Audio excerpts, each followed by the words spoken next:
Josh Warrington seeks to redeem himself and avenge his first career loss come September 4th against Mauricio Lara in front of 20,000 adoring fans in his beloved Leeds. Has Warrington overcome the trauma his first professional career loss brought forth, or will the remnants of such a brutal war linger on and affect the outcome of the rematch? Let's break it down together, but before we begin to unload the topic at hand, make sure you like, comment, subscribe, and click on the notification bell to ensure you are up to speed on every video I drop. Thanks again for tuning in. Let us begin. Josh Warrington was trailblazing through the top names in the featherweight division before running into the cement wall known as Lara. He had wins over Kid Galahad, Selby, and his most impressive win, Carl Frampton. Those names on his resume placed Josh atop of the division in a lot of boxing publications' rankings. He then opted to drop the IBF world title in order to deviate from a mandatory defense, which was a rematch fight against Kid Galahad, and thus decided to head towards the money route and in search of a different title fight against Sue Can. Before attempting to secure Zhu as an opponent, Warrington wanted to get things warmed up by utilizing Mauricio Lara as a tune-up.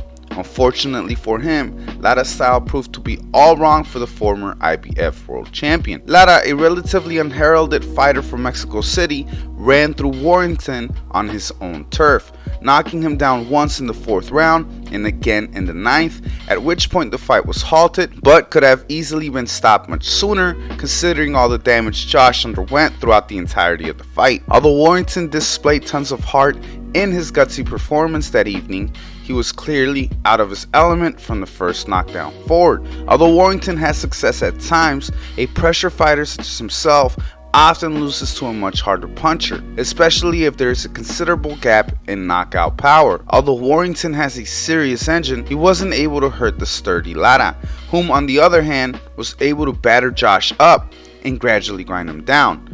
Now that fight took place in an empty stadium, and Warrington is the type of fighter that feeds off a crowd, especially if it's his home crowd and he is fighting in front of 20,000 Leeds natives. Will it mark a difference though? It could possibly, but it could also be detrimental for Josh. He could get riled up to press forward and wind up falling straight into Mauricio's game, a game in which Lara has all the advantages in. Josh's best bet is to play a cute boxer for the fight and outbox Lara, and by no means or circumstances should he allow himself to get dragged into a firefight, and that in itself might be a bit too much to ask for, especially since Warrington took the loss heavily and he has a personal vendetta against Lara and is ready to attempt to punish Mauricio over the course of the fight. Either way, this should definitely be a great fight.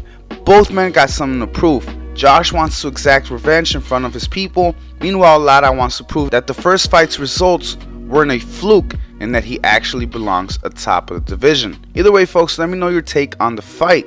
Can Lara pummel Josh into submission once again, or will Warrington prove his first loss was indeed a fluke? Like, comment, subscribe, and most importantly make sure to click on the notification bell to keep updated on every video drop. Thanks for tuning in, and like always, this is Shay at KMB signing out.